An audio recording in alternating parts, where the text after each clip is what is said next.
Well, good Monday, May the 10th to you. How's everyone doing today? How'd everybody's weekend go? If you celebrated Mother's Day, I hope it was a very beautiful day. I had a great weekend. Barry was off the whole weekend. I was very pampered and spoiled yesterday, and we had a fantastic weekend full of D&D, so that made me very happy. We did get my room done. It is 99.9% done. The only thing left to do is to move my camera setup for over the desk. So I'm about to actually film. Once Barry gets that done tomorrow, I will film the whole tour of the room to go with the makeover vlog that I'm doing. So I'm about to go eat lunch. I'm going to eat a tuna with tomato sandwich. It's what I had for lunch yesterday. It was pretty good. We had Chinese for dinner. It's not my favorite by far. I really don't like Chinese food. I mean, it's okay, but I prefer like the hibachi. But Amanda and Barry wanted it. I didn't have to think about it. They just decided that's what we were going to do, and I was okay with it. So we didn't have to go anywhere. Barry just went and got it, brought it back. So we had that for dinner last night. And yeah, so just working the whole weekend. Yesterday I did a little bit in here. I did more of the decorative stuff because that was about the only thing really left to do. We had already moved all the heavy stuff, which I moved a lot of it, and I did end up tweaking my back a little bit, my left side that hurt anyway. So I was glad I could rest it yesterday because it did help. So I had probably, I think I've been working on it about an hour of just things to, you know, get back in its spot and just final little touches. But the room is done except for my camera setup. So Barry's going to do that tonight, and yes, I'm excited. So I'm going to go eat lunch, and then I think I'm going to work on something because the way we have my light in here, I'm just afraid that I'm not going to have enough light. So I'm going to have to work on that because we kind of changed the light up. Good Tuesday, May the 11th to ya. How's everybody doing? I'm doing wonderful. My room is done.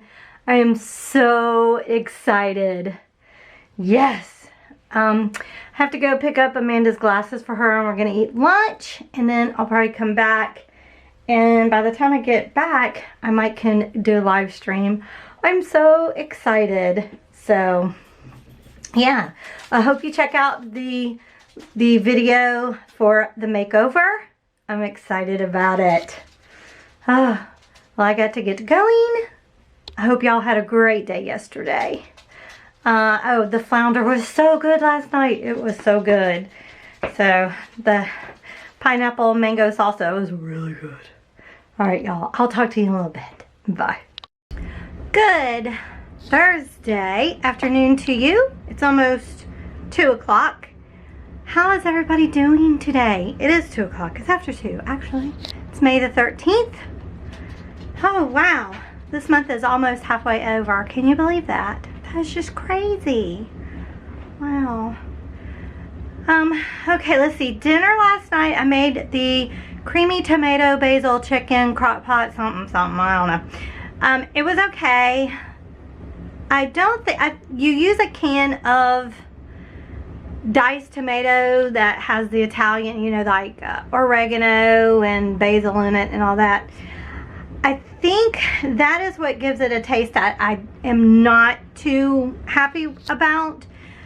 To be honest, I'm not a fan of oregano, so that's kind of what I taste a lot of, even though I put basil in it altogether. But I think next time I make it, I'm just going to put regular diced tomatoes in there. I don't think I'm going to put the ones that have the oregano and basil and all of that in there. And I think I might also brown the chicken. That's a little bit of the thing too. It almost has too much of like a boiled chicken taste, you know, because you don't brown the chicken, and of course browning chicken is what gives it flavor. So, and I did doctor it up. I put salt, pepper, and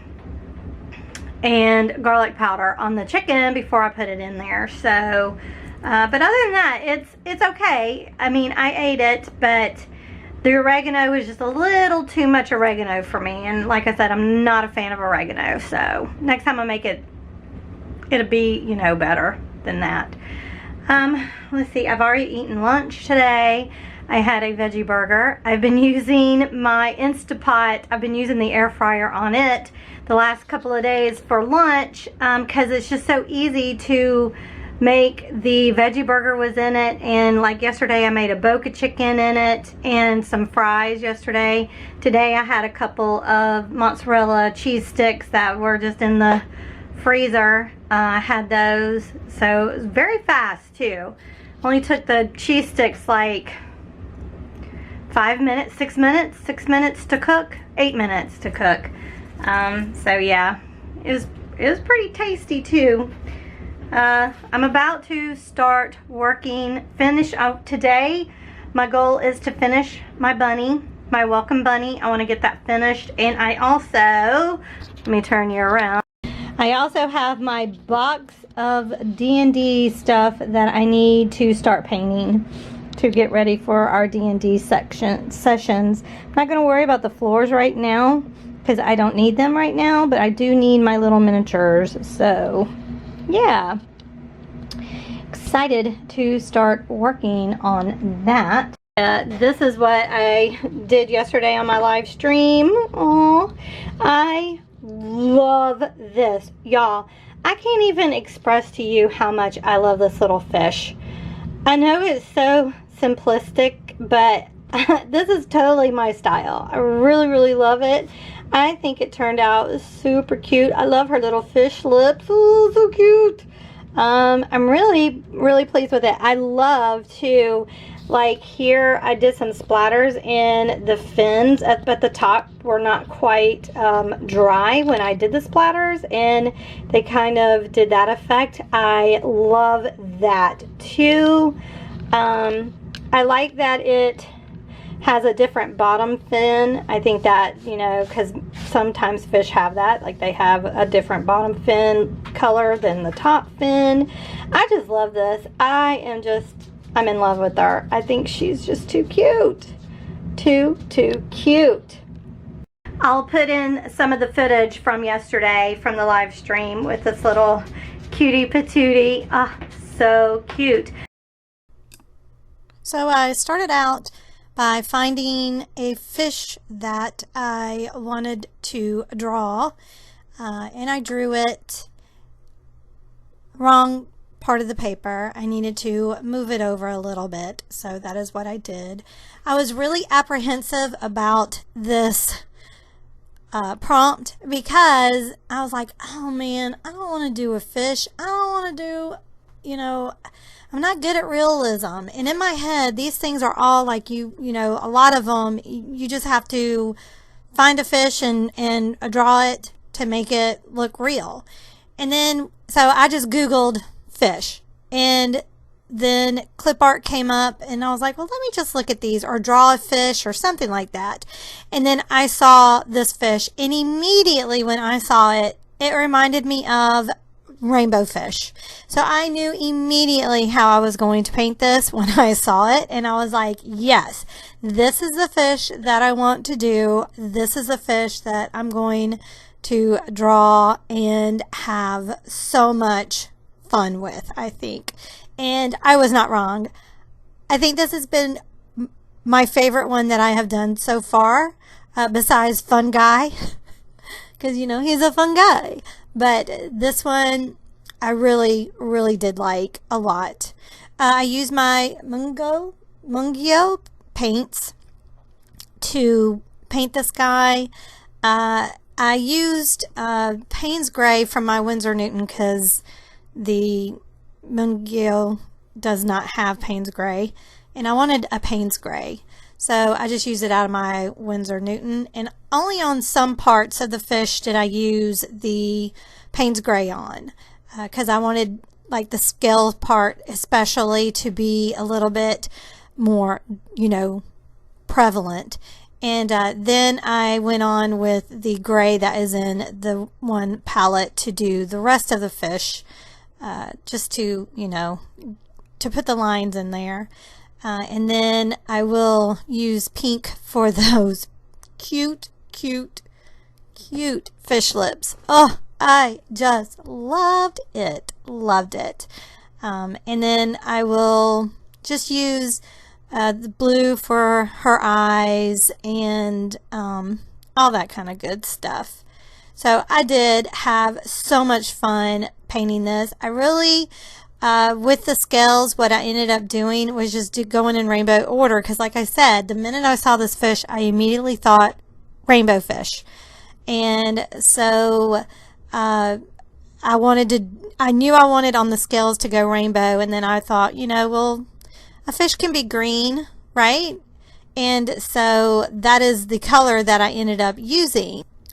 I then just used red, orange, yellow, green, a different green. I used more of the tealish color green. It's the phthalo green, and blue and purple. And I just kept doing that on all of the scales, and I was okay with it bleeding because I kind of did want that, right?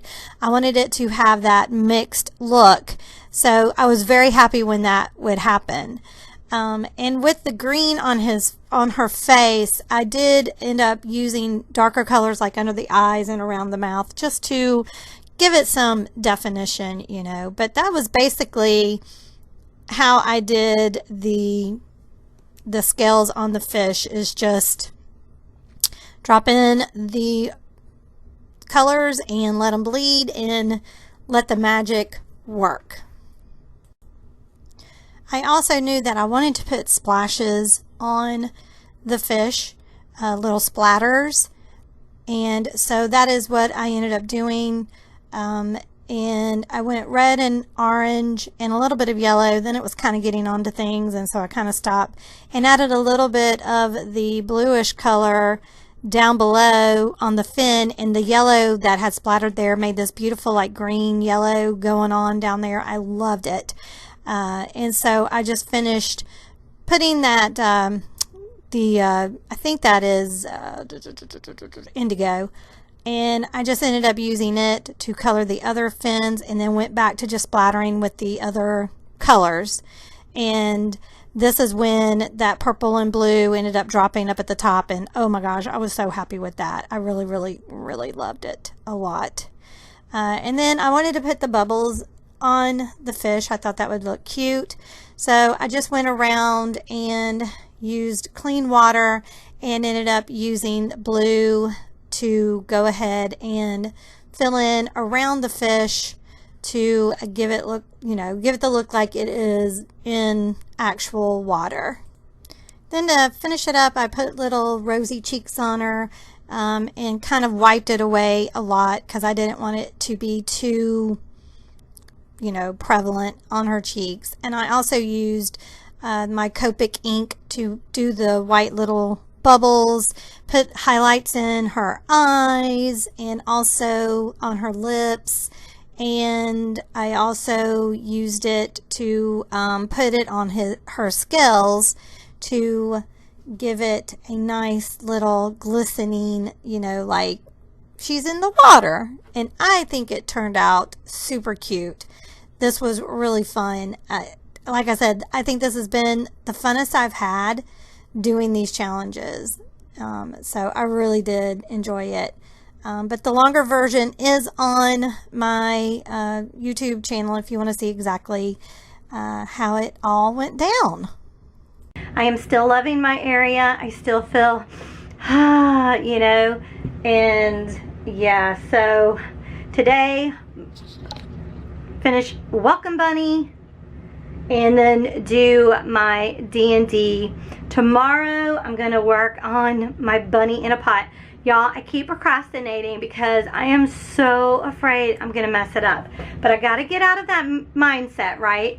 I need to just, if I goof up, I can just start again. You know, I got to get out of the mindset of, oh my gosh, I goofed up. Oh, the world is ending. That's totally my upbringing of not wasting things, you know, which I don't like to waste things. I don't think anybody really does. But however, the world is not going to end if I do this, it doesn't work, and then I have to start over. It's not the end of the world, you know, and I got to get out of that mindset of, oh my gosh, I really goofed it up and this is such a waste and blah. But it's not, because you learn as you go, right? I mean, Lord knows I have goofed up a lot of things, and you just learn from your experiences. That's the whole point of creating things, is to keep practicing and learning. How many times, well, you don't even remember, you fell down a lot before you learned to walk. You know, roller skating. How many times did you fall down before you got the hang of roller skating? Bicycle, same thing, right? It's just, you just have to keep going. You got to keep doing, and you learn. You finally learned how to get your balance, right? You figured out how that felt to get the balance. Same thing. So, yeah, I'm excited. I definitely want to get them done. What is in my head, I think that's the problem too, is especially for a lot of creators, is you have something in your head, right, and it doesn't translate when you get it finished. So then you get upset and you get disappointed because it didn't quite work out with what you had in your head. And I think that's why a lot of artists are like, this looks like crap, and everybody's like, that looks good, what are you talking about? And it's totally because what you're looking at is not what you saw up here when you were creating, you know. So you got to quit trying to beat yourself up for that, and take it for people's word. If people are sitting there saying, oh my gosh, it looks good, believe them that it looks good. At least you hope that people would be honest with you, and you know. And if it didn't look too good, hopefully they could be constructive and be like, oh, it looks okay, but this needs a little tweaking, that needs a little tweaking, or whatever, you know. So, but anyway, that's my pep talk for the day. Yeah, I think, because like I said, it's after 2, it's like 2:15, so I'm going to start actually editing this vlog, so I don't have too much to do with that. So 45 minutes, I should be able to get quite a bit of it done.